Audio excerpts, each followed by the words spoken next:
Hey, it's showtime. It's the RAMZPAUL show, evening edition. It is so good to be here. Thank you all. This is always a great way to cap off my week. Let me make sure I got my mic set up right. Yeah. It's a great way to cap off my week. I'm in the Ozarks. It was a beautiful day today in the 70s. Spring is coming. Next week is going to be beautiful. Pretty soon the leaves will bud. I'm ready. I hate January and February. It's too cold and dark. We're finally warming up. So it's great to be here with you. And this is kind of the Friday session is kind of a little bit more informal. And I will post a link where you can join StreamYard and you can ask a question or have a quick comment. I just ask if you do so, do it really quick. It makes for good like radio. If you ever listen to Rush Limbaugh, the callers have to come in, ask a question quick, then go. If you want something longer, join my Substack. Every week we have a roundtable. Usually we have it Tuesday nights, but this week is a busy week as the State of the Union addressed on Tuesday. So we moved the roundtable to Thursday night. But join me on Substack for that. If you also join Substack, you get an exclusive video or column every Friday. Today I did a column. No, I did a video this morning. It's kind of all blurring together. It's been a really busy time. So yeah, video this morning to my subscribers. Be sure to subscribe to Substack. I really do appreciate it. It helps me. If you're new to the show, welcome. I stream on YouTube, on Rumble, and on X, 3 platforms. Usually Monday through Thursday, this is a lunch show at about 11 a.m. Central. I do it. But on Fridays, I decided to, do it in the evenings. A different audience. A lot of people work. So thank you guys for being here. This whole show is user supported. I don't get USAID money. I don't get Soros money. I don't have a sugar daddy. So I count on you guys. And if you like it, it's like, you're at a coffee shop, pay $5 for coffee. I'd really appreciate it. Submit a question or a comment. YouTube has super chats. Rumble has rants. Powerchats, the link below, you can use day or night.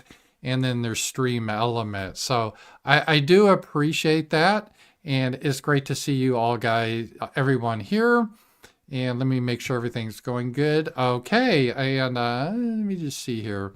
Let me just copy the link so you guys can join if you want or ask a question, and I'll put it in the chat. And there we go. And let me put it in a Rumble too. And let me make sure everything is headed good. Yeah, Ramsey. Okay, cool. All right, guys. So it's good to be here with you. So let's go ahead and get started about the stuff that's been happening. It's been a crazy week with Trump giving his State of the Union address. We talked about it last night in a roundtable. There was mixed messages. Some people thought it was a great speech. Other people thought it went a little long. I do think Trump would be better if he just tightened his speeches up a little bit. But to be fair, part of it, there was interruptions. We'll get into that. And Trump, he doesn't always follow the script. And sometimes that gets him in trouble, but that's some of his charm. You could tell because by the end of the speech, he was reading the teleprompter. But he just likes to talk, just like I'm talking to you now. He has a teleprompter, but he doesn't read it word for word like a lot of presidents. So I found that refreshing. It's the presidency of Donald Trump is very fast-paced and chaotic. That was always a criticism of Trump, the chaos president.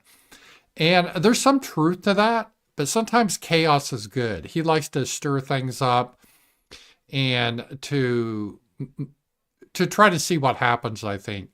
And we see this with the tariffs.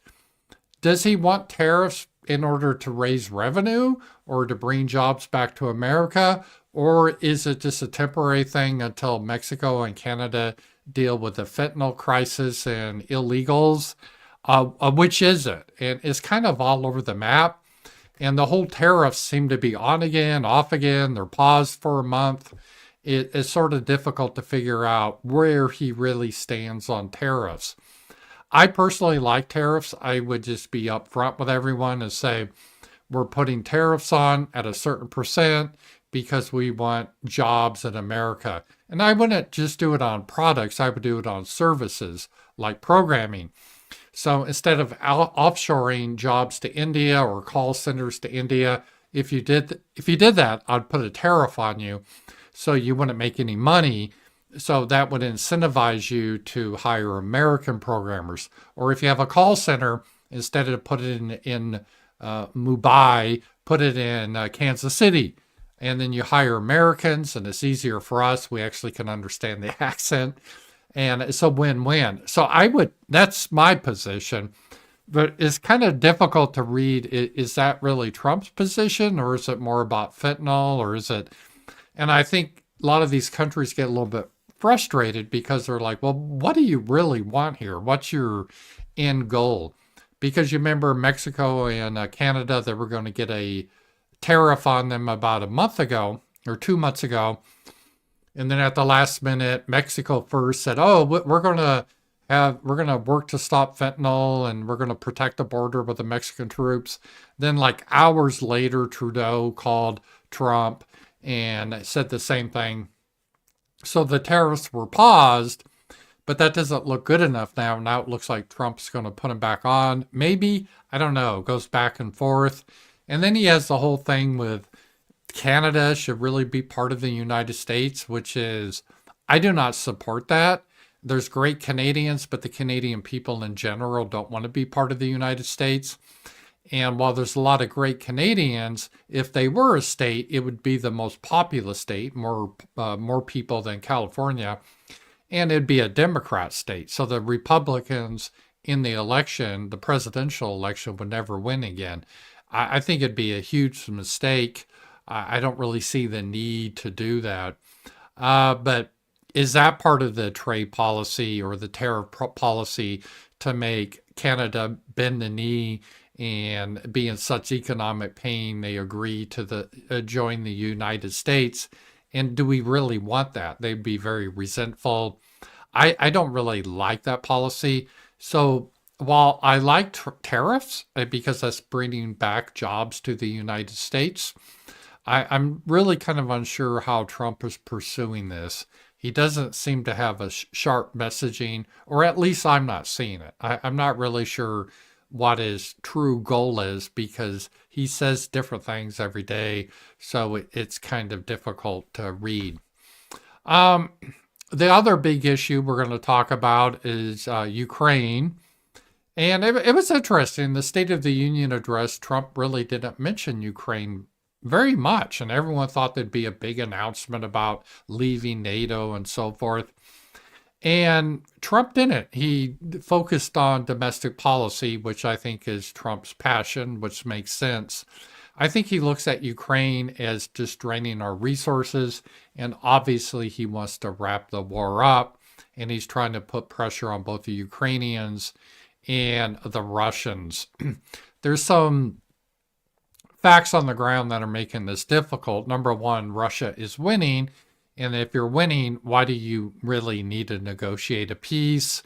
If you're going to negotiate a peace, like if Russia comes to the bargaining table, which Russia says they will, they're going to definitely, they've already said they want to keep all the territories they've taken.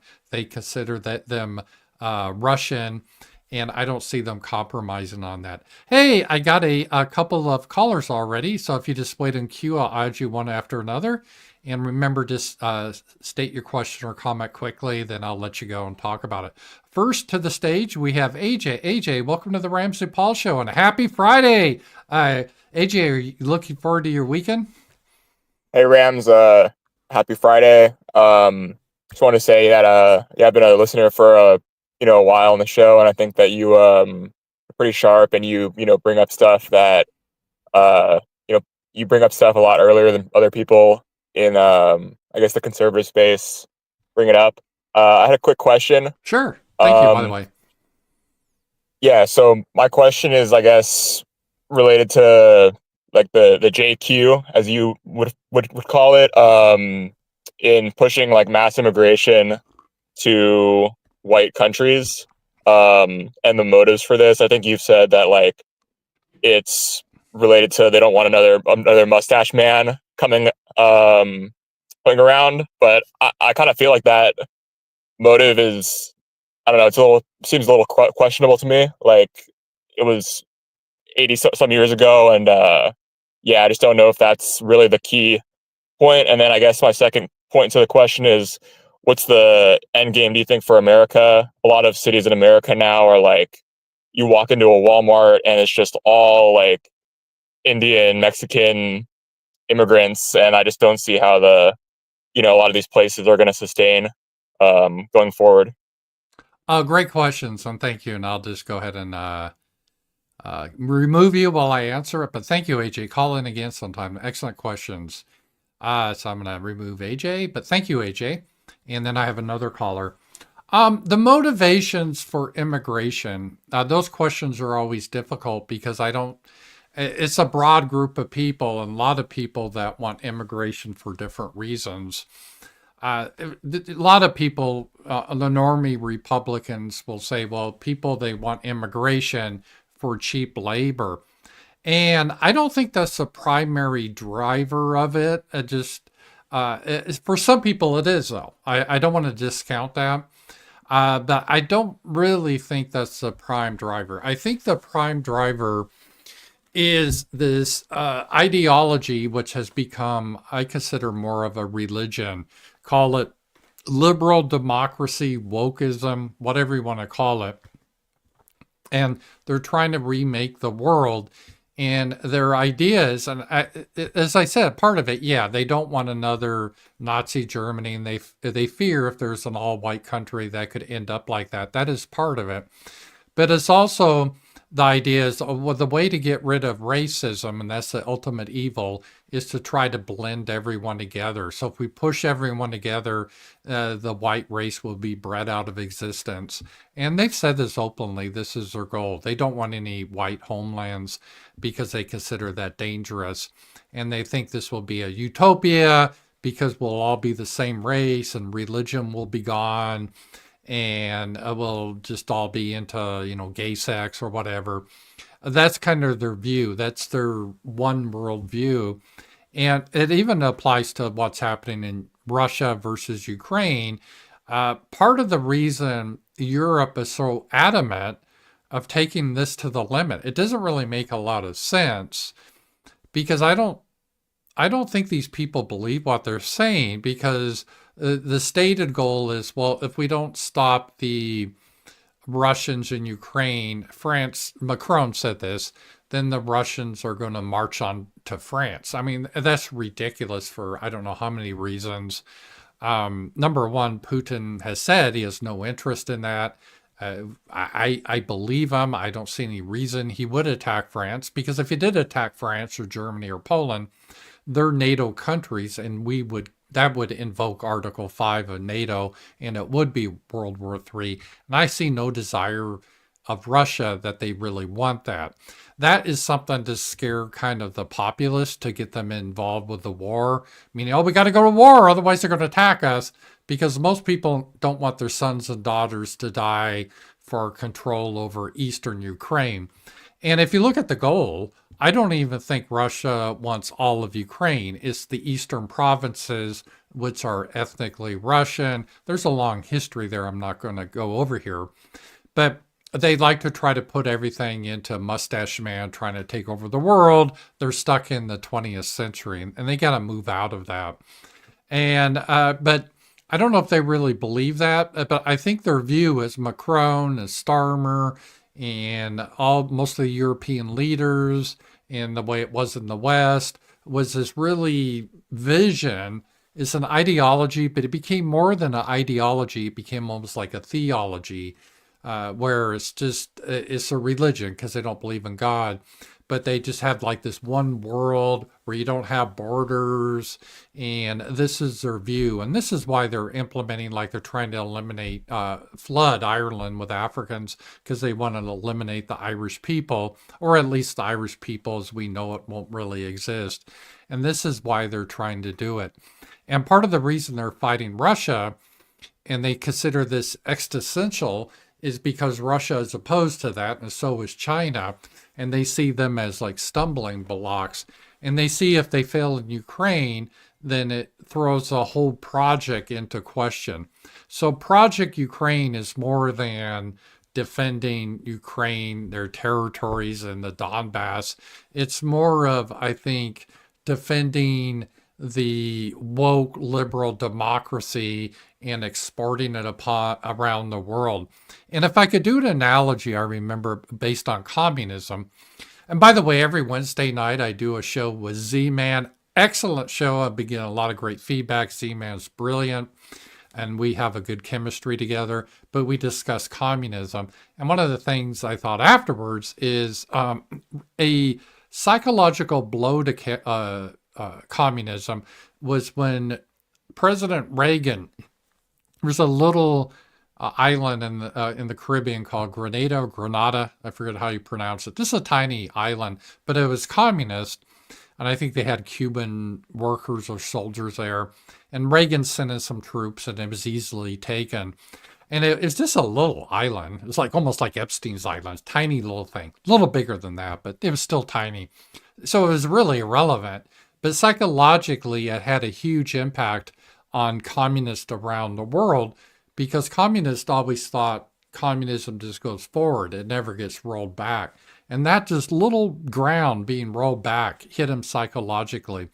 And I think we could see the same thing in Ukraine. If Ukraine should roll back and no longer, celebrate gender affirming surgery for kids and all the other stuff that we've been pushing in that country, it could revert back to traditional. And then the whole project that they believe in of liberal woke democracy could fall apart. They see it all crumbling. And they see that already with Trump and America. Europe, a lot of Europe, they follow America and Canada and Australia. So what happens in America, for good or ill, a few years later, Europe follows us. They kind of follow our fads. So the whole transgender thing, for example, it started in, I don't know, they had that article with that poor boy, that 9 years old, on National Geographic, that said the gender revolution. I think that was January 2017. I think around 2014, the whole trans thing really kind of took off in America. Before then, you didn't really have that. I mean, when I was young, we had cross-dressers. We'd call them transvestites. It's mostly like homosexual men that would be in like the Castro district of San Francisco or Greenwich Village of New York City, in an underground club, and they dress like a woman, and they'd have gay orgies or whatever. But it's a real niche. But now, this is when it first became mainstream, this idea that when you actually cross-dress, you actually become the other, what they call gender or sex, and that we should do this with children. It was never thought of that beforehand. And so we implemented it first, and then Europe follows a few years later. And I think we're in a kind of another revolution now where that's falling apart in the United States. DEI is being attacked. Really, people are looking skeptical of the whole transgender thing. And they're worried, as Europe may follow and they're populist, they're worried about their parties that are more nationalist, like AFD or even Reform in Britain, and some of the Le Pen in France. And I know all those parties have issues, but their whole vision is starting to fall apart. So I think it's a little bit more complicated. They don't want it to see it fall apart, and this is a big issue for them. Great question. I have another question by Patriot Man. Patriot Man, welcome to the show. Hey, howdy, partner. Howdy. I listened to you and Z-Man. I was very impressed with the subject. And I was reading today in the Barnes Review, And I wanted to bring up Alexander Solzhenitsyn because I didn't realize he went from true believer in communism, which the last program that you and Z-Man had was communism, to a prisoner of the Soviet state. So I wanted to know, he was an author and he wrote uh, the Gugark Archipelago, and he was a Yes. prisoner. And he also wrote 200 Years with Our Friends. And you know who that is. But what is your opinion of Alexander Solzhenitsyn, the Nobel Prize winner, and his writings? Because he was a true communist, and then he wound up a prisoner in the Gulag because of his verbal criticisms of Stalin. So, what do you think about the the person Alexander Solzhenitsyn and his impact on the West? Because he was quite popular and well known. Yes, he was. Thank you for the question, and I'll let you go now and answer it. By the way, I liked your cowboy set get up there. That's pretty cool. Alexander Solzhenitsyn, I have his book, The Gulag Archipelago. I did read it. Alexander Solzhenitsyn was in the Red Army, and he wrote a letter that was somewhat critical of Stalin. And the secret police a lot of times would read your mail in communist Russia. And when they arrested you, he didn't know what he was arrested for counter-revolutionary activities, but he had no idea what he did because they don't tell you. But they all make everyone confess, and you have to confess because they torture you until you confess. So everyone confesses. Then he went off to Siberia.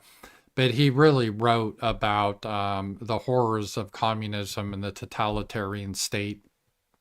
And a lot of the things that we've seen in communism, I believe we see in what we now call liberal democracy or wokeism, is kind of morphed a little bit. It's based on envy, whereas in communism, it wasn't so much racial grievances or sexual. It was more class, the bourgeois, proletariat, and all that. Class struggle. Whereas now they put it more into like racial terms and even between the sexes. And it's the same type of idea. Like when Kamala Harris, she talks about equity, not equality. That was a big phrase they were using. Equality means everyone gets the same opportunity and you give the best person, for example, the job. Equity means you try to level it out based on racial aspects or whatever. And it's based on, I think, a fundamental flawed premise that everyone's equal when humans are not equal. We have different abilities, not only as individuals, but between ethnic groups and between sexes, between the men and women. Men and women are different. That's why we have men's sports and women's sports. Men tend to be stronger than women. That's just a fact. We may not like it. And in Hollywood movies, they may show the girl power and they kick the boy's ass in sports on the movies, but in real life, that's not how it happens. And we see the same thing with various ethnic and racial groups. They're not all the same. And I believe that's a biological reason. I think the normie Republican position is, oh, well, everyone's really the same. We all believe red. It's just because of culture, or they're not taught well, or whatever. But I don't think so. I think culture follows biology. And while you can help certain people by, for example, in helping the family and having fathers or having more structure, I think that could be a good thing. But you still run into biological limits, and everyone has them. There's certain things I could have never done my whole life.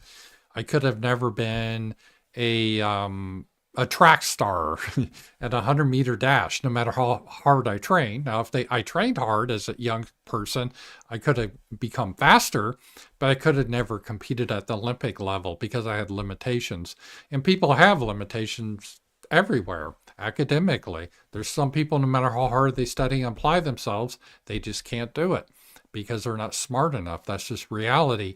And we see differences with ethnic groups. And it's not because of white supremacy or racism that, for example, blacks score lower consistently, no matter where in the country, even the world, than whites. It's not some white supremacist plot. That's what the official explanation is, but it doesn't even make sense because we don't do that with Asians. For some reason, we don't put Asian people down, right? They do very well. So there's biological realities of that.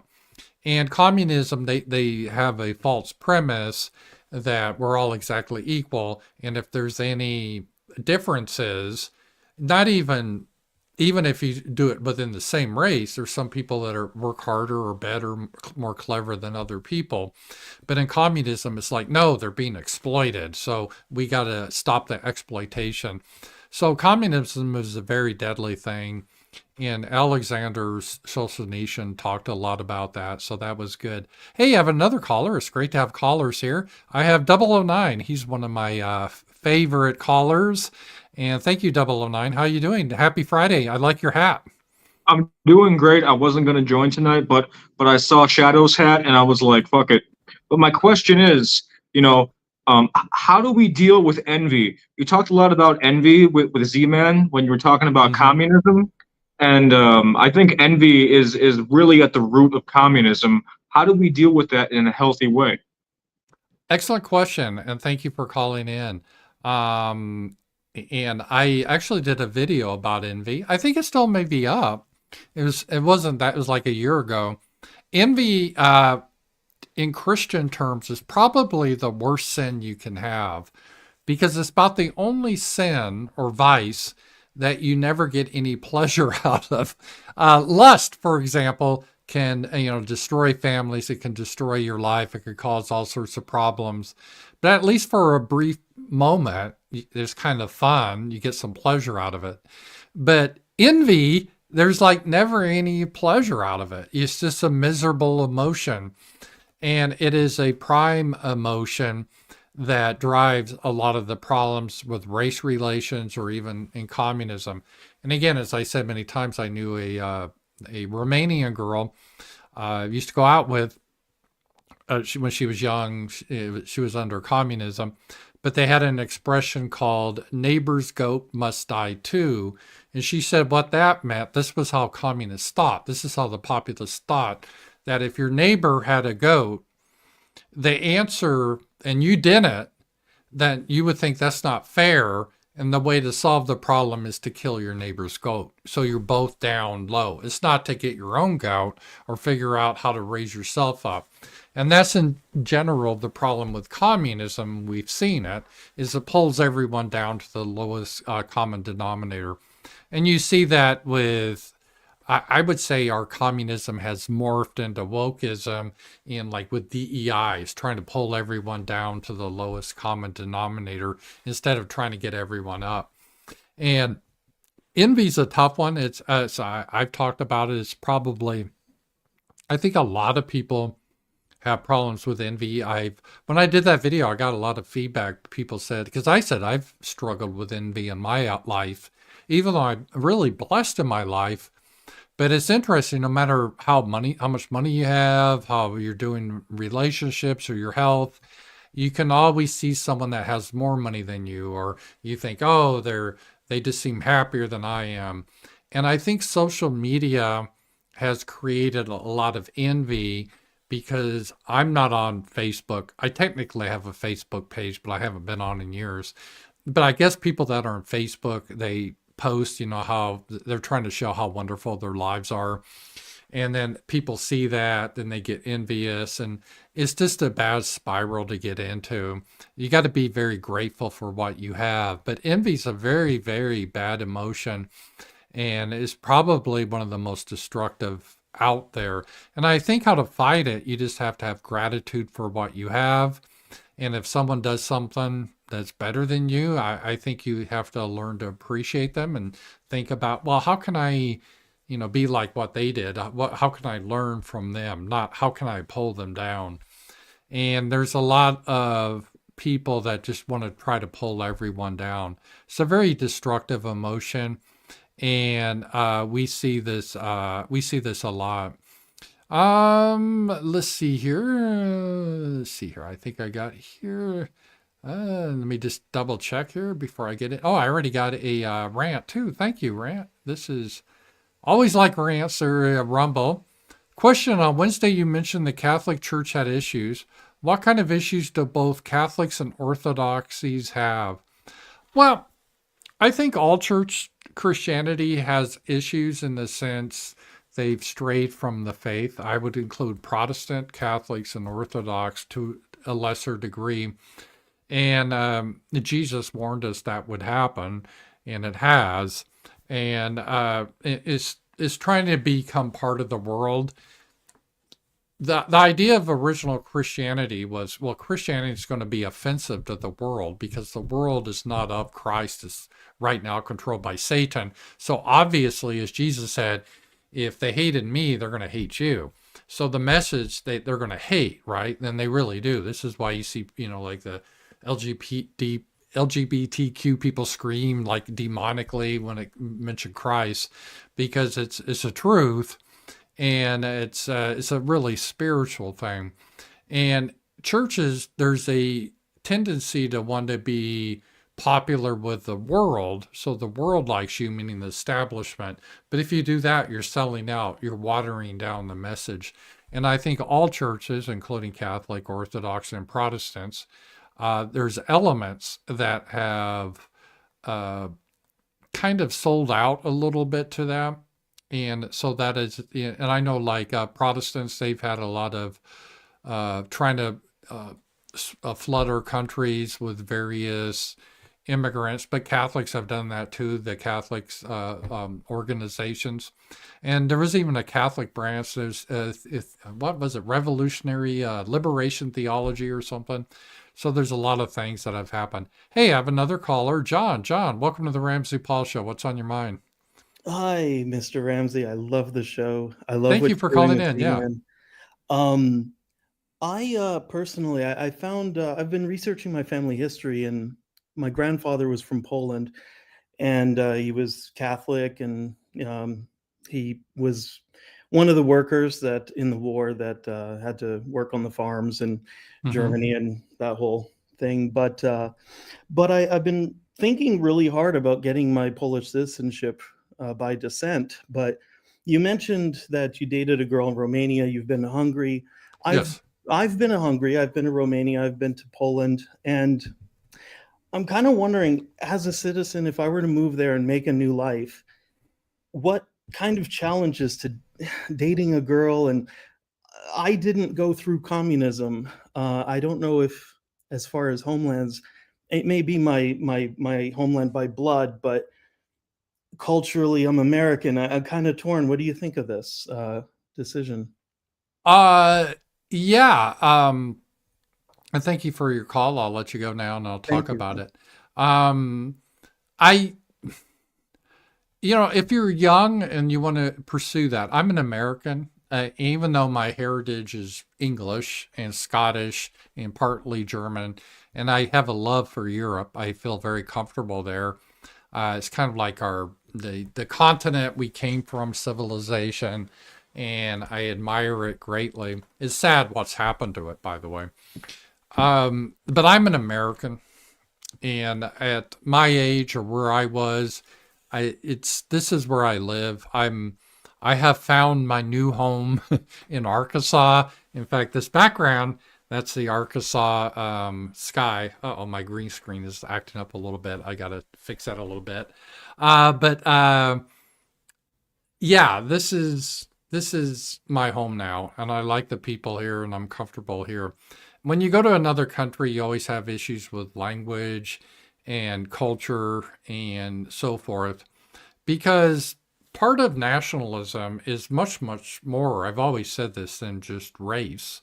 It's even within the same race, people are different based on their nationalities and their, for example, Russians are very different than Germans historically, even though they're both white people.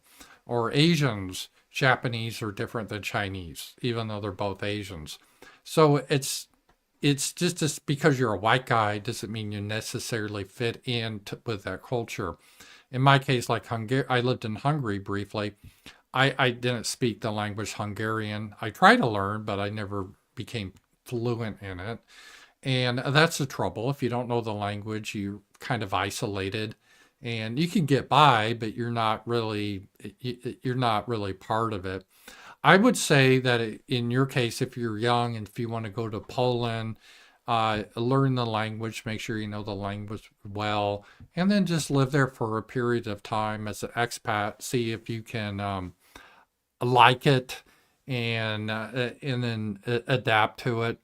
So some people, it's the whole, should we go back to Europe? And it's not feasible for most people. And then you get into a lot of tax issues. It's not really easy to leave the United States and work in another country, because that country you're in, typically they're going to want to tax you, but the United States still wants their tax. And to renounce your citizenship is very difficult. So it's one of those things that sounds kind of romantic. Oh, I'm going to leave America. I hate it here, and I'm going to go somewhere else. And again, some people can make it work. I'm not saying, I've met people who have made it work, but I think it works better if you're younger, like in your 20s, and you have an aptitude to pick up a language, and then you can become part of that culture. It's kind of similar, like we complain a lot, or like I do, complain about people in America. They come here and they've lived here their whole lives, or in their 50s or 60s, and they still don't speak Spanish. They still don't speak English. They still speak Spanish. I think that's an issue.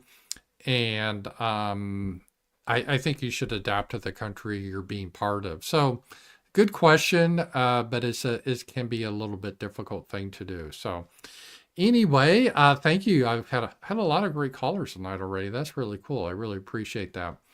And let's see here, a couple of the things that have been going on.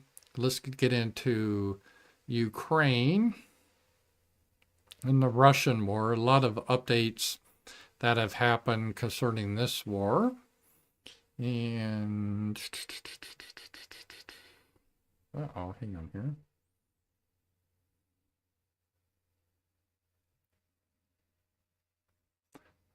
That's weird. They're always changing the format of StreamYards, and confuses me. All right, this is from Political. Intense Russian attacks force Ukraine to consider pulling out of Kursk.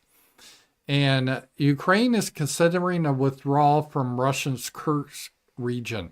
And this is from the Kiev Post, and they're kind of controlled by the Ukrainian government. So Kursk was a region of Russia that Ukraine invaded, I think it was last year. And the purpose was, hey, if we invade this part of Russia, Russia will have to pull back on the Donbass to deal with this incursion. And if we can hold this Russian territory in negotiations, maybe we could say, okay, we'll give you back part of your Russian territory. And in exchange, you got to get out of the Donbass. I think that's what they were hoping for. But what happened, the Russians, they just kind of held the line, and they continued to fight in the Donbass. And they, now it's kind of like a bulge where the Ukrainians went in, and now they're being surrounded. And there's reports that they've actually literally been surrounded, which would be a disaster for the Ukrainians in that region, because if you're surrounded, you lose all your supplies and you have to surrender eventually. So they're in a real bad situation now. And I think part of this is Russia sees that that we have stopped military aid, or paused. I think the official term is that we have paused military aid to Russia at this point, unless Zelensky agrees to negotiations. So Putin's not dumb. He understands that, well, wait a minute, if United States is not giving military aid to Ukraine, and they're not providing intelligence information, which is basically as valuable, if not more valuable, as the missiles we send, because with our satellites, we're able to tell Ukraine in real time where the Russian troops are. If we don't provide that, they're kind of blind. They don't know where the Russian troops are. They don't know where to strike with their drones, and they have a lot of problems. And reportedly, we are no longer providing that satellite data to Ukraine. So they're in a bad situation. And most experts, and you can say what you want about experts, have said that without United States aid, Ukraine could last maybe 2-3 months and then they would collapse.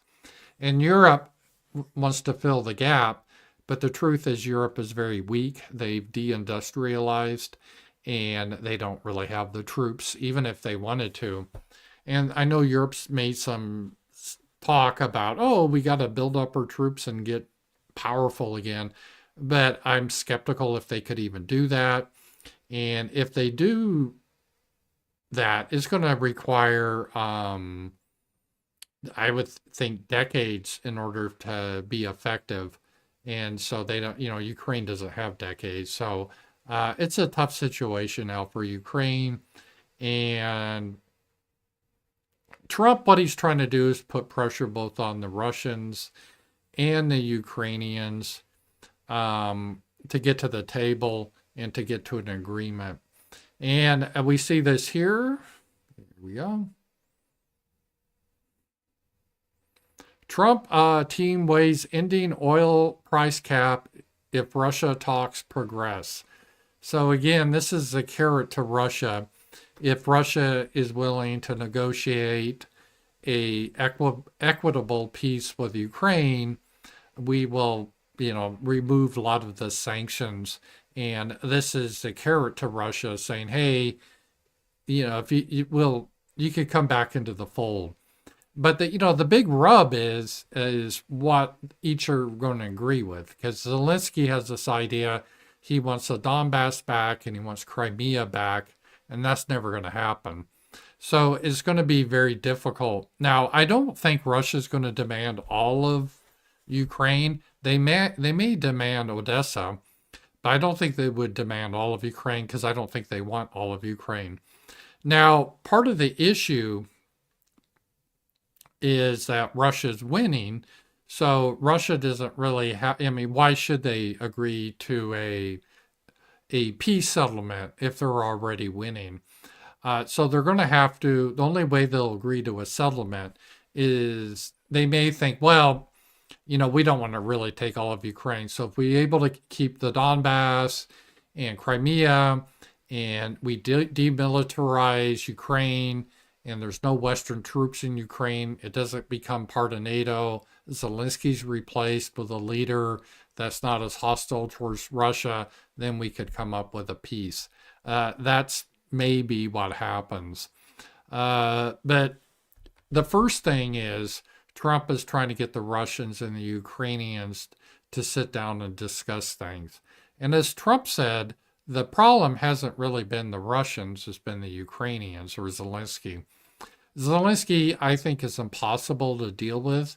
He literally changes his mind every hour. It's just not every day. Every hour he says something different.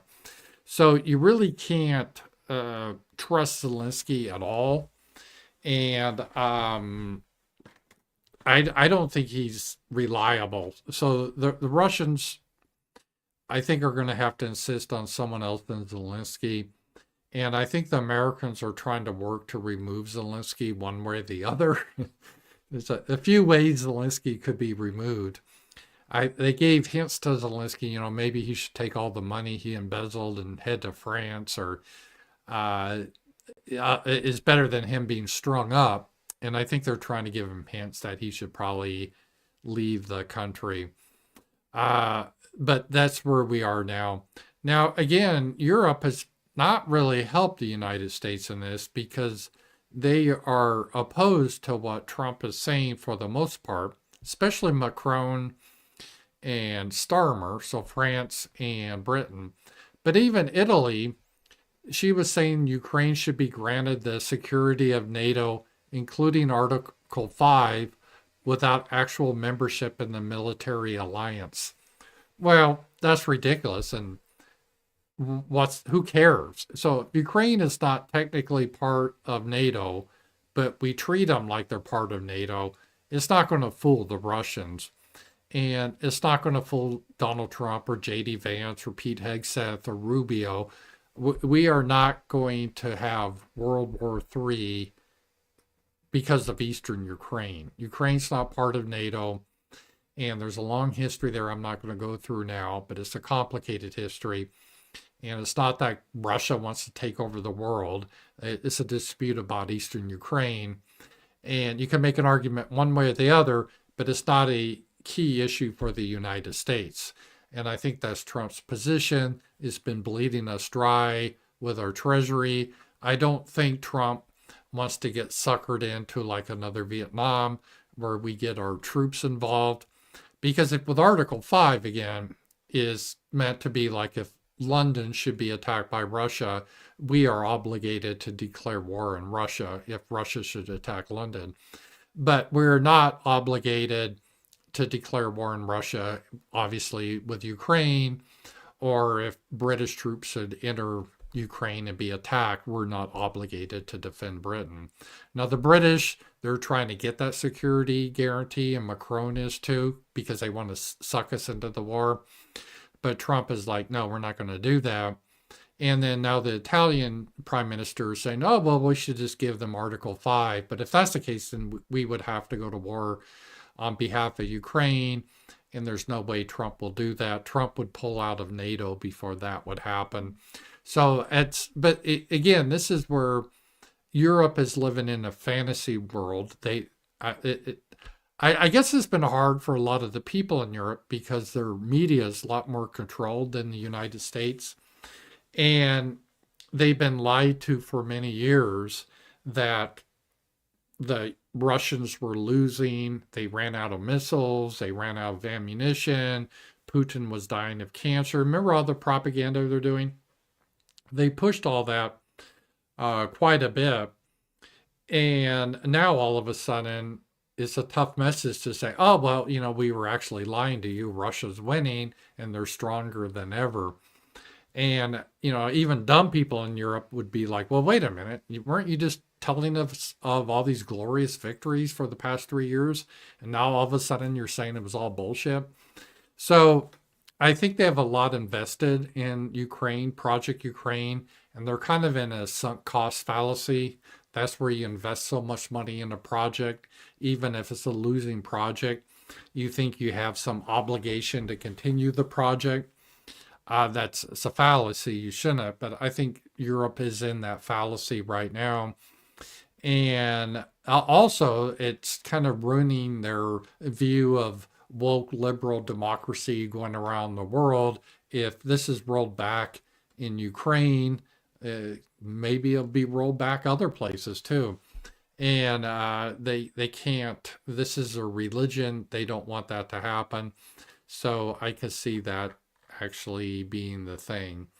So at Rams is at the observatory. No, this is a green screen, but it is the sky of Ozarks in the Ozark Mountains. So the one I use during the day is a one of actually my backyard. Let me just bring that up for you guys. See if I can do this here.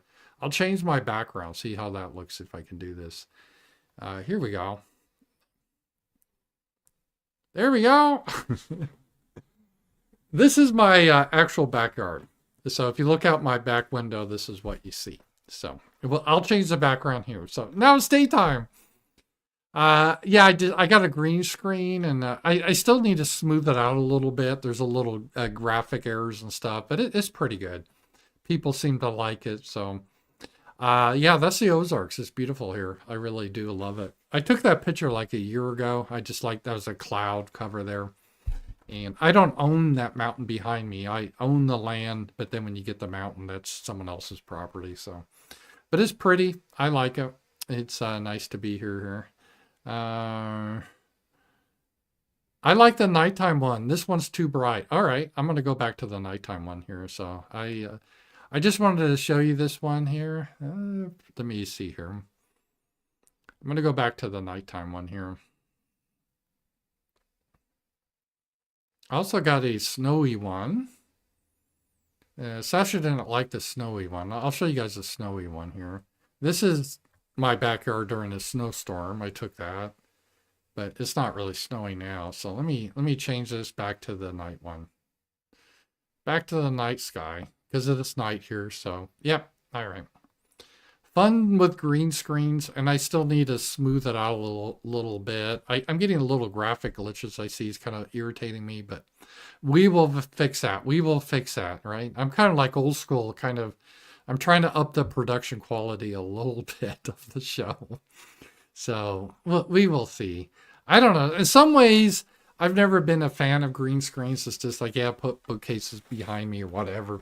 But some people like it. So behind me now, otherwise, I just have a purple wall. Well, I have a green screen now, but you know. All right.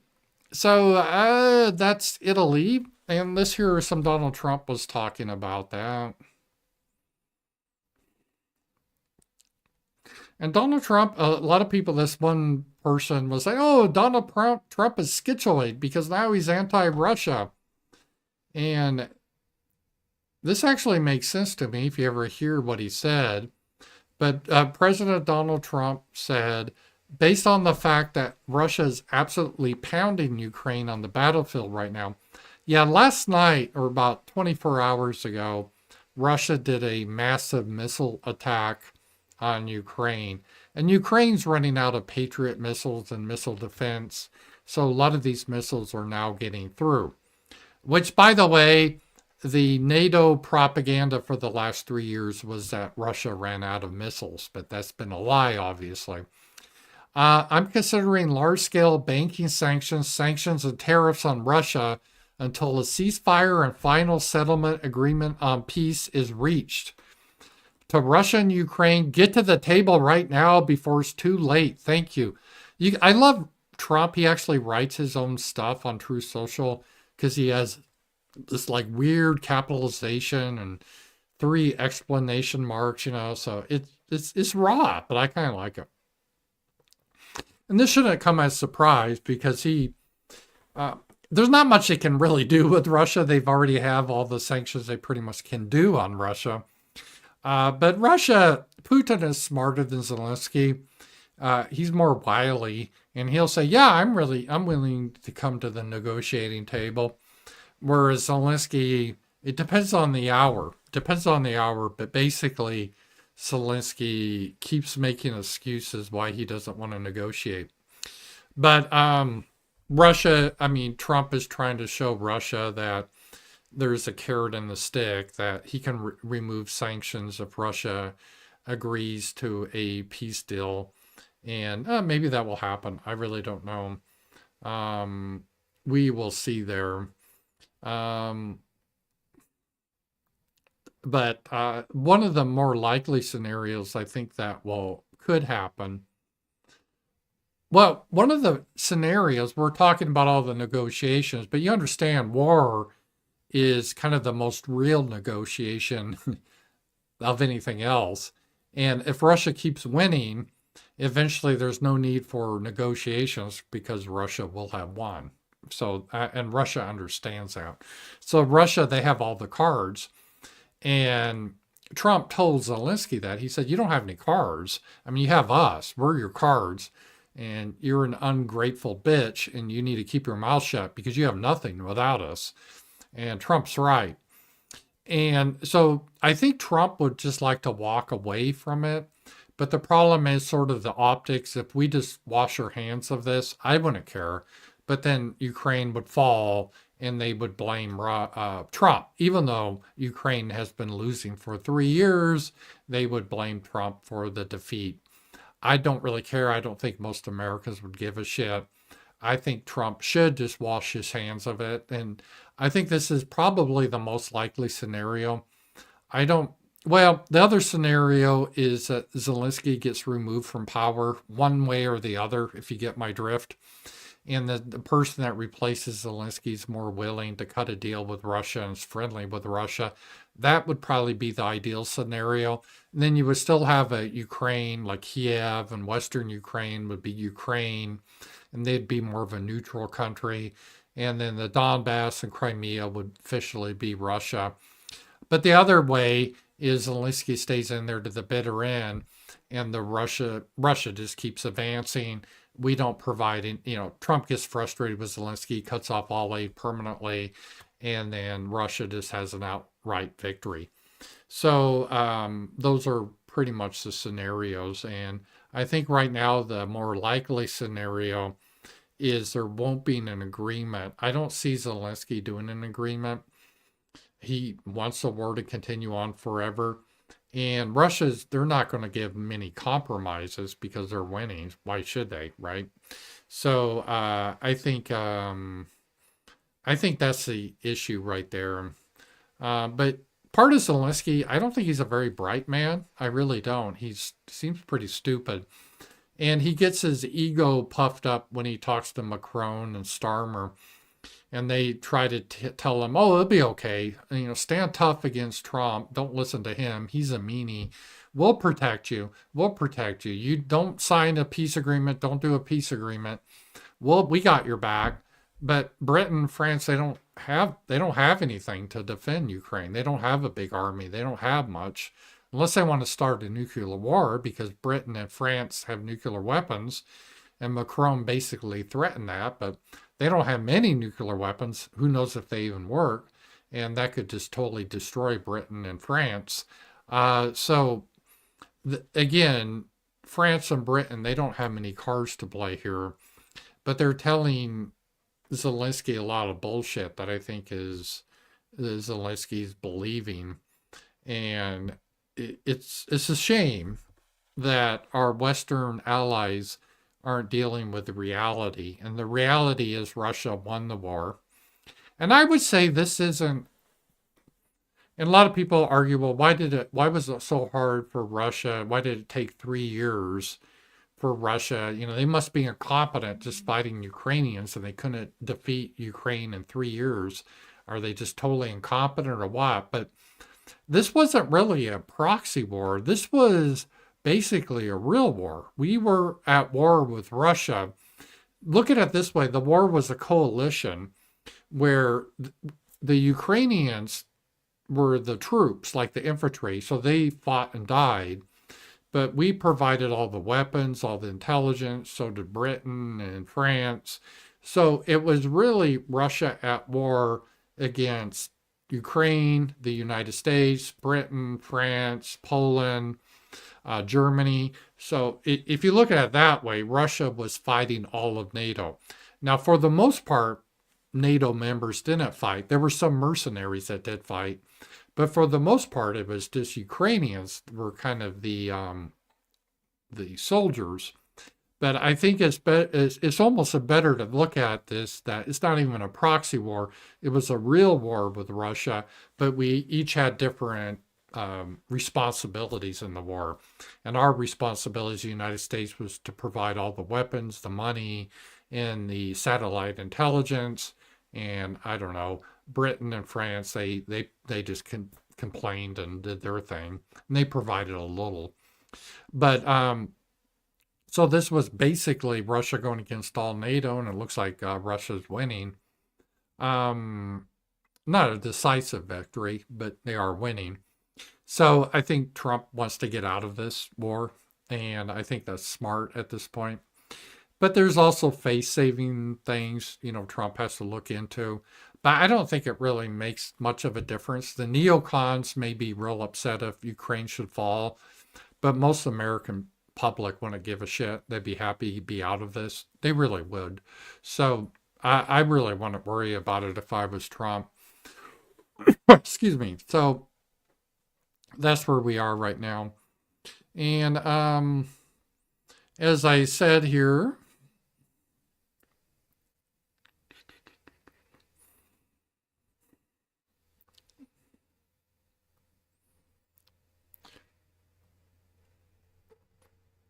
I hate how, a software, when they update the software, they make all these UI changes.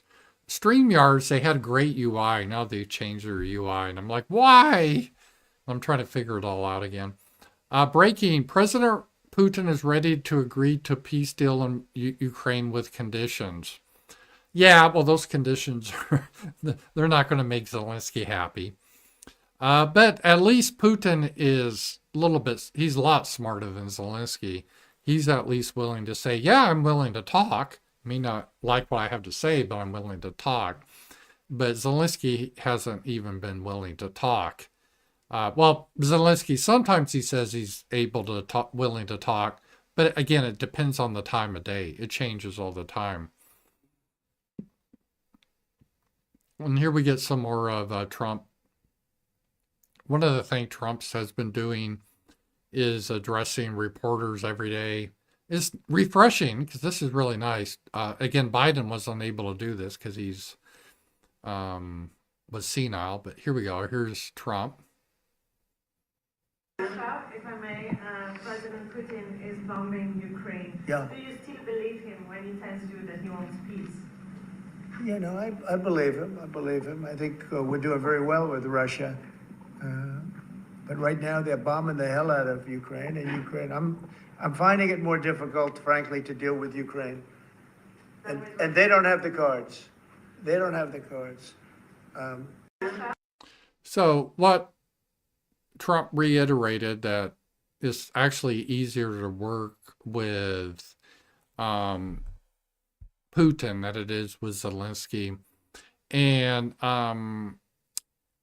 Trump was also talking about how Ukraine doesn't have the cards, meaning they can't fight the war without the United States. And Zelensky's acting really like an idiot because he has to understand the reality of the situation.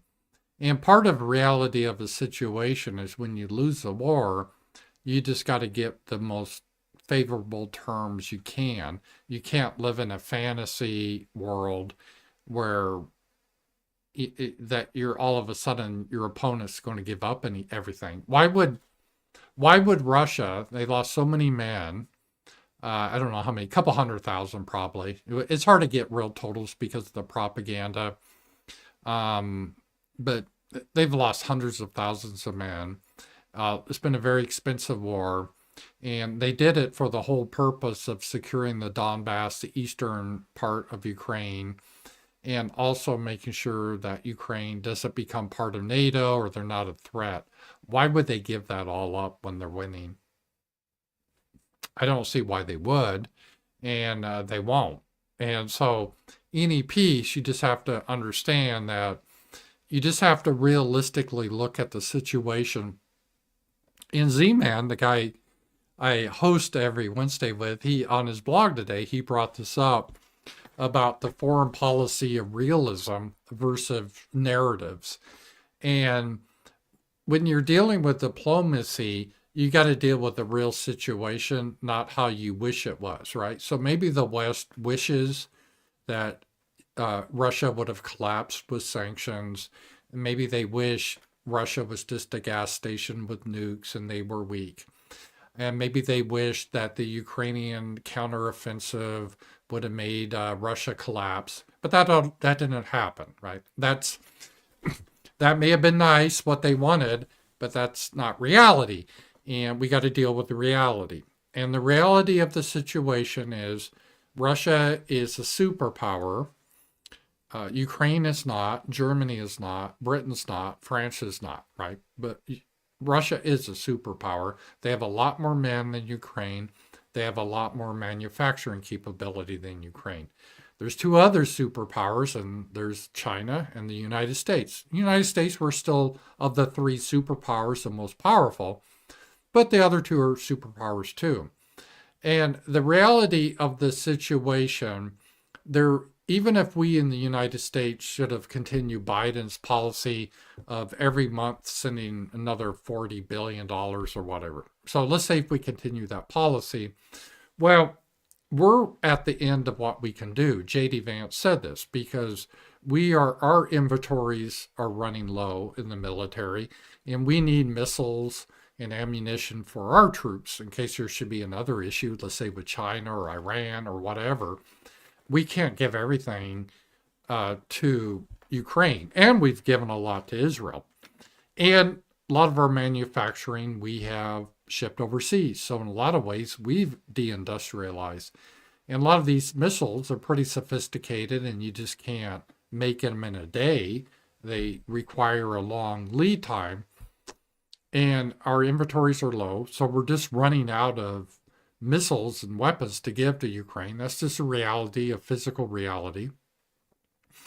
So even if Ukraine should have get all the weapons they want, which they won't because there's a limit to them, and Germany doesn't have the weapons anymore, they're tapped out. Britain's tapped out. France is tapped out. So that's just a reality of the situation.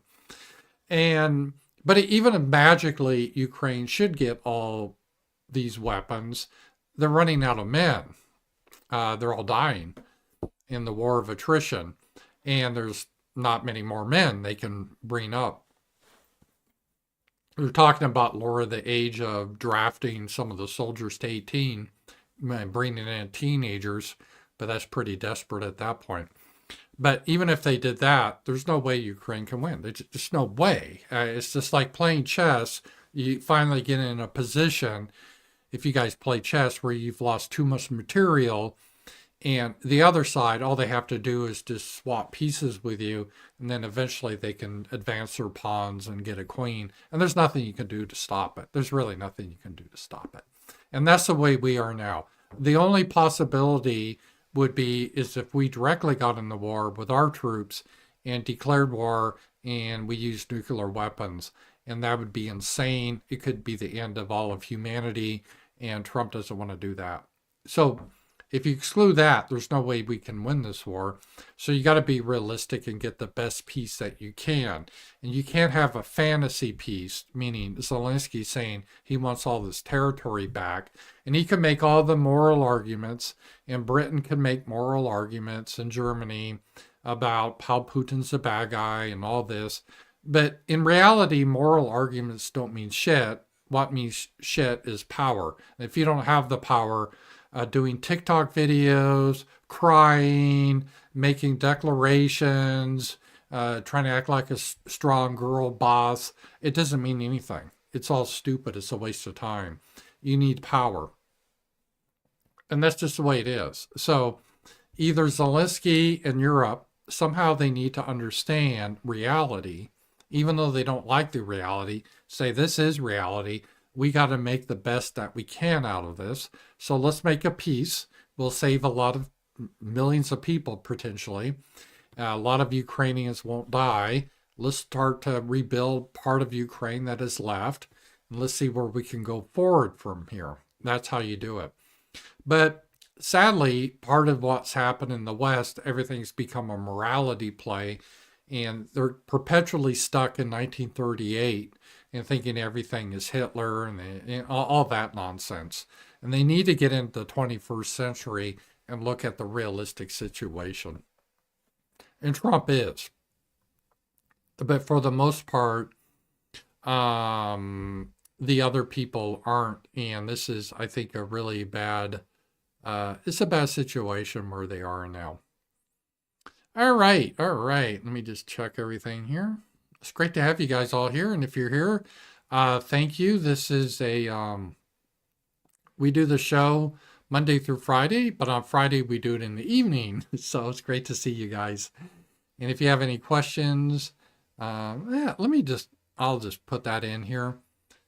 Where to call in, you can use the link and call in and ask your question.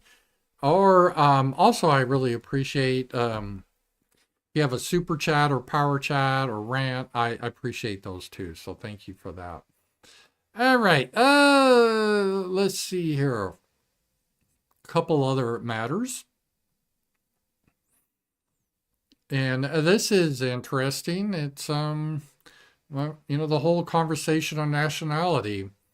U.S. Army soldiers Li Tian and Duan and Zhao indicted for selling secrets to China. And Z-Man said, it's almost as if blood is thicker than ideas. Perhaps trying to create a nation of ideas needs some rethinking. And so these Chinese soldiers that were American citizens, they sold secrets to China. And we're supposed to act surprised, like, oh, that's just total coincidence. No, it isn't. No, it isn't. Because the Chinese, even if they're American citizens, they're not American. They're not nationality. They're Chinese. And blood is thicker than water. And I'm not saying every Chinese soldier is going to be a traitor, but it's more likely they are than if some white guy from Arkansas. And this is something that, even Republicans have a hard time struggling with is what it means to be a nation. Because they think you could just plug anyone in, get someone from China and plug them in. They're just as good as a good old boy from Arkansas. No, it isn't the case. That isn't the case. And we're definitely seeing that right now. All right. Let me just go on some of the domestic stuff here. We actually had a good jobs report, and this was good to see. Today was released.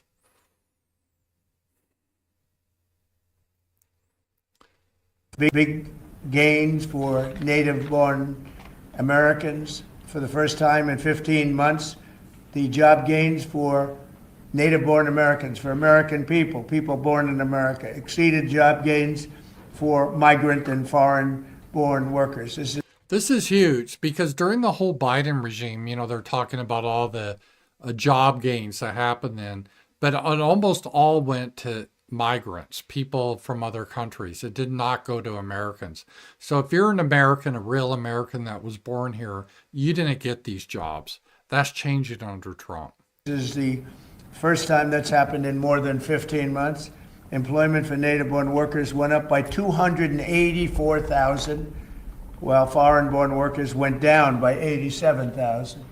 Now, you've heard the same stat where foreign workers were taking up all the jobs or almost all the jobs. In some cases, literally all of the jobs. And now it's 284,000 native-born jobs here, people born in our country, 284,000, while foreign-born workers went down by 87,000. First time that's happened in a long time. Good, very good. So these are incredible numbers, and they're very early. I mean, we're here for 5 weeks, but we have been talking about it since the big win in November 5th. So a lot of these people, they listen to us speak and they say, well, I'm going to gear up, and they're gearing up. And so they've been gearing up. They've had a little time. It's not just 5 weeks. It's 5 weeks plus a few months. Yeah. And I think Trump's policies are already helping. And again, he's only been in 5 weeks. So we'll have to see where it is in a couple of years. But I think this is very positive. I would like to see him extend this and stop the H-1B program and send the Indians back to India. We need to have the jobs here for Americans. But this was good news. So the jobs report was very good. It was one of the best ever for actually American-born people. All right. Then we have this one guy. This Al Green is this guy that created at the State of the Union address, President Trump was trying to speak, and this guy started to scream and wave his cane. And Mike Johnson, the speaker, asked him, "You need to be quiet. This is, we have decorum. You may not like the president, but he has the right to speak. He's a guest of Congress." Goes back to George Washington. Congress invites the president to speak about the State of the Union. You may not agree with what he says, but we want to hear what he has to say because he's our president. But Al Green, he wouldn't go along with the program. He acted like he was in the jungle somewhere, and he was screaming, waving his cane, and he wouldn't shut up. So they finally escorted him out, which you have to do, because if you didn't do that, then Donald Trump wouldn't have been able to give his speech because, the guy'd be screaming the whole time. And you may think, well, that's good, but then you never have the president give a speech to Congress. The State of the Union then doesn't exist because the opposition would know all you have to do is stand up and scream. And that should not be tolerated in a civilization that's civilized. And it's never happened before. There's been a lot of tense times, believe me, right before we had a civil war, and no one actually acted like this. And so this guy, let's listen to him, though, what he has to say. Invidious discrimination in the House of Representatives. I'm a son of the segregated South. The rights that the Constitution recognized for me, my friends and neighbors denied. I had to sit in the back of the bus, the balcony of the movie, drink from a colored water fountain, and my relatives who committed some crimes were locked up in the bottom of the jail. I know what invidious discrimination looks like. The Klan burned a cross in my yard. Yeah, I doubt that happened. I know what it smells like. I was in filthy waiting rooms, and I've been in places where I didn't want to be, and I know what it sounds like. I've been called all kinds of ugly names. So I know invidious discrimination.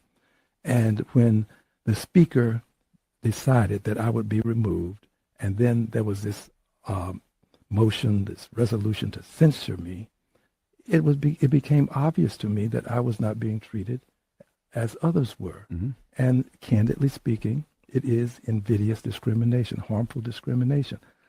You get people with low IQs, they like to say words like invidious because they think it makes them sound smart. This guy's very stupid. I doubt he has a 3-digit IQ. He has very poor impulse control. And of course, he's saying he got kicked out because he was black, not because he was screaming and carrying on like no one has done before. No, it's because he was black. And this is how he thinks. And because you could tell he's lying about this incident, all the other incidents like the Klan bullshit, he made up that story. He tells these lies and he tries to be the victim. And it's, he's unable to act like a civilized person. He should not even be in Congress. And I doubt he should be in the country. He does, he looks like a guy you would see in some drug den in Morocco or something. It's really sad, our ancestors, to see this. And I got a big, let's see here, right here, super chat. Hey, Rich Mountains, thank you. God bless you, $50. A great point you brought up the other day was Z-Man about shaving every day, regulates if you're retired. I was slacking off. A great job report. Yeah, it was a great jobs report. Yeah, this is,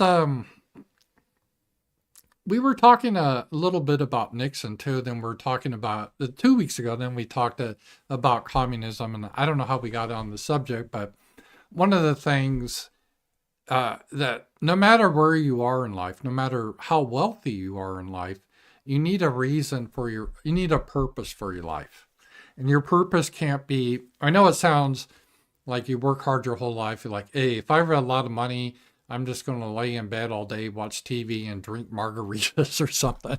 I know that sounds like a heaven, but it quickly gets boring.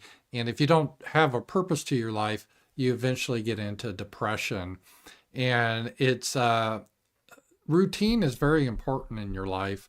And I read somewhere, someone went like a sailor or something, a long distance trip. This is a couple hundred years ago, but it's important to always like shave and go through the rituals that keeps you civilized. And I don't know if you have a beard, that's different, but so I'm not saying I'm against beards, but I'm saying that you need to have that ritual in your life that you confront every day, just like even when you had like a real job. So even if you have like unlimited money, you still need to do stuff. Nixon said that. And Elon Musk is still busy. He doesn't need to work, but he does because it gives him a sense of purpose in your life. And I think one of the best ways to fight depression is, and there's an article about this. I should have retweeted it or reposted it on X. But a lot of depression, it doesn't really help to the modern therapy where you're thinking about all the bad things that happen to you in life. And this seems to be real common, especially with women. They're all in therapy and meds, and they always like to rehash about some horrible event happened in their life, and they claim they have PTSD. Everyone claims that now. And so a lot of it's kind of nonsense, in my opinion. However, there's bad things that happen in people's lives, but it really doesn't help you to just keep going back to that and reliving it and considering yourself a victim and playing up how you have all these mental illnesses. Again, you see women online, they always brag about all their mental illnesses. That's not really healthy. It's more healthy is if you don't fixate on that and look at life in sort of a positive way. It doesn't mean everything's going to be easy, but bad things have happened, but you got to look at things that you're grateful for. Like if you have your health, if you can see, if you can hear, if you can go to the restaurant and eat. I mean, some people just they wish they give anything to have 10 minutes to be able to do that, be able to walk around. Some people can't walk. You got to have the real love or appreciate or be grateful of what you do have. Yeah, you have problems. We all have problems. But a lot of it is how you approach it in your life and how you look at things. So you got to have that view of how you approach life, but you also have to have a view that you always keep very kind of structured and things you want to do in your life. I do that every day. I get up. First thing I do, well, I shower and I shave and I clean the bathroom, and then I have my spreadsheet where I do my to-do list, the things I want to do. And, I try to keep on top of everything. Like every day I clean the dishes. So I don't want to leave a mess. I want to try to keep things nice. I'm not saying I'm immaculate, but these are things you need to do, and it keeps you busy and it keeps you feeling better really about things. And you got to do yourself a lot of psychological tricks because I always like to procrastinate, especially tasks I don't like. But there's some tricks you can do to overcome that. Let's say, for example, you want to clean out a garage. Like, who wants to do that? That sucks, right? But you want it, you need to do it, but like, I don't want to do it. So how do you get motivated to do it? Is you trick your mind. You tell yourself, okay, I'm not going to clean out the whole garage today. I'm just going to do one shelf. And then I'm going to play games or I'm going to rest. I'm going to do something fun, but I'm just going to do one shelf. Well, what happens? Then you're more likely to do it. But once you do that one shelf, you will pretty much always find that you continue doing what you get in the mode, and then you end up doing the whole garage. So it's sort of a mental hack, even though that's going to work. I still do that with myself. So those are the things you have to do. And you got to keep discipline with doing it. And especially when it's, you got to do things that even if you don't always feel in the mood to do. And that's always a hard thing for people to say if they want to start streaming, they get excited. They do that initially, then they start to get tired of it and they start to stop doing it. You got to do it even if you're not in the mood to do it, because you got to have that commitment. And it's funny because a lot of times I'm not in the mood to stream, but every time I do it, I really love it. So I love it right now. But it's easy to get lazy and say, I just cancel. I don't feel like doing it tonight. But you do that, then pretty soon one night leads to another and to another. And again, it's just not streaming. It's whatever you do in life. It's easy to get into that mode of, I'm just going to blow it off. And say if you belong to a club, like I don't want to go this week. And then, but pretty soon you're blowing every night off, and then you're missing out on it. So, good question though. That's a good question. So, got a little bit philosophical there, but that's something I don't wag my finger. I've always had a struggle. I struggle with procrastination, like doing my taxes. I hate doing every year. It's complicated, but I got to get to it. And I don't like to, I'm sure all of you guys have stuff. I'm that way. I don't want, I like to procrastinate. I don't want to do stuff, but you got to mentally trick yourself to do it. And envy, I struggle with that too, right? But you just got to be, you could get bitter about it in all things. Like, oh, look at this person, she's stupid, but she shows her tits, so she makes millions of dollars. How is that? You could get really down about stuff like that, but if you do, that's not going to help you. Did you ever do that happy dance after Trump won? I missed it. Yes, it's on Rumble. It's on Rumble. It's still up there. I did my happy dance. Check it out. It was a good dance too. It was a good dance. It was a funky dance. I've had many people say that was a good dance. So, yes, I did do it. Check out Rumble. And I don't have it up right now. I couldn't show it to you right now anyway because I'm on YouTube. And I think I played that song Play That Funky Music, White Boy. So YouTube be like, copyright. So I can't show it on YouTube. But yeah, check it out on Rumble. I had a lot of fun doing that. That was a lot of fun. Okay. But getting back to Al Green, that's kind of an example of where he always leads his life as a victim, right? Everything is because he's black and he's just being persecuted because he's black. He can't even think it's like, well, no, maybe if you just sat there quietly and listened to the president's speech, you don't even have to clap, but just listen as a civilized man, I doubt he would have been thrown out. I doubt he would have been thrown out because he was black. I don't think Mike Johnson just said, oh, Al Green, we're going to throw you out because I don't like blacks. I could understand that, but I don't think Mike Johnson did that, right? Is because Al Green decided to disrupt the speech, started to scream, wave his cane. And Mike Johnson gave multiple warnings saying, no, you got to be quiet. We're going to have an order. And they finally had to kick him out, and they should have. So, but he can't think of it in that way. He has to always think in the, that he's a victim. But we do that too. All of us have that. There's a chance that we can do that in our own lives with things too. And we have to try to see, no, maybe it's other things that are the reason for it. Let's see here. I'm just seeing what other. Oh, I wanted to show you here. Let me take a look at here. Here's this guy. Here's this woman. Because here, I'll show you this here. We'll take a look at this here. We're almost done for the evening. I hope you guys have a really great weekend. It's always great to wrap up the week with my Friday night show. I don't do content on Saturday usually, so tomorrow I'm off. Sunday, I frequently do Night Owls, but that's with Sasha, and it's kind of a different type of show. I don't know. A lot of people like Night Owls the best. The show with Z-Man, a lot of people like too. I like that too, but Night Owls is just our kind of take it easy, talk culture, movies. All right. Here we go. This guy, woman, because trans women are women.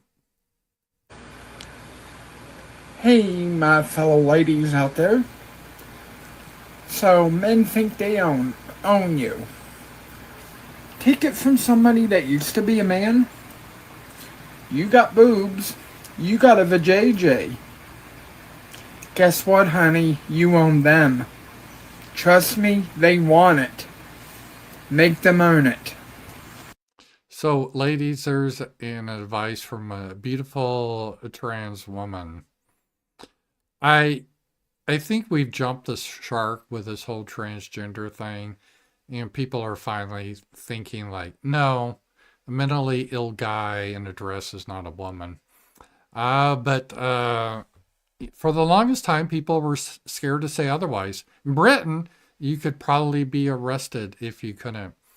And I say that because there's been this huge change, and Europe may follow us. Even Gavin Newsom, who's a shit lib, he made it. Well, take a look at this. He was being interviewed by Charlie Kirk. So let's take a look at this. You right now should come out and be like, you know what? The young man who's about to win the state championship in the long jump in female sports, right. that shouldn't happen. You as the governor should step out and say no. No, and I appreciate. But like, would you do something like that? Would you say no men in female sports? Well, I think it's an issue of fairness. I completely agree with you on that. So that's easy to call out, the unfairness of that. So this is a big point that he did here, because again, he wants to run in 2028. And I think a lot of the Democrats understand that, let me go back to this, that trying to make your whole platform like this, right? This is what they want to make. They want to make their whole platform that you have to say this is a woman. And if you don't say this is a woman, you're guilty of transphobia and hate speech. And this is what they're going to run on. This is what the Democrats believe in. They finally have realized, at least a portion of the Democrats, that this is just ridiculous and they can't win on this issue. And Gavin Newsom is starting to realize the issue. And what he says is really important, because he's saying that, no, it's this issue of fairness. Because they used to always say, remember, trans women are women. Trans women are women. I don't know, shit libs think if you just repeat a phrase over and over, it makes it true. But they would do that. But Gavin Newsom is implying, well, they're not really women, they're men. It's a fairness issue. That's what he's saying. Because if they are women, then why shouldn't they compete as women, right? They're just like any other woman. But Gavin said, well, no, it's a fairness issue. We know they're not. So this is a key element of a break from the Democrats. And I think I think Dylan McVaney was the straw that broke the camel's back. Remember the Bud Light thing? That was a year or two ago. And I saw the culture really snap after that. And it was like, everyone's like, yeah, we're not doing this anymore. We're not doing this anymore. And it went pretty damn quick. So I think that was a key moment.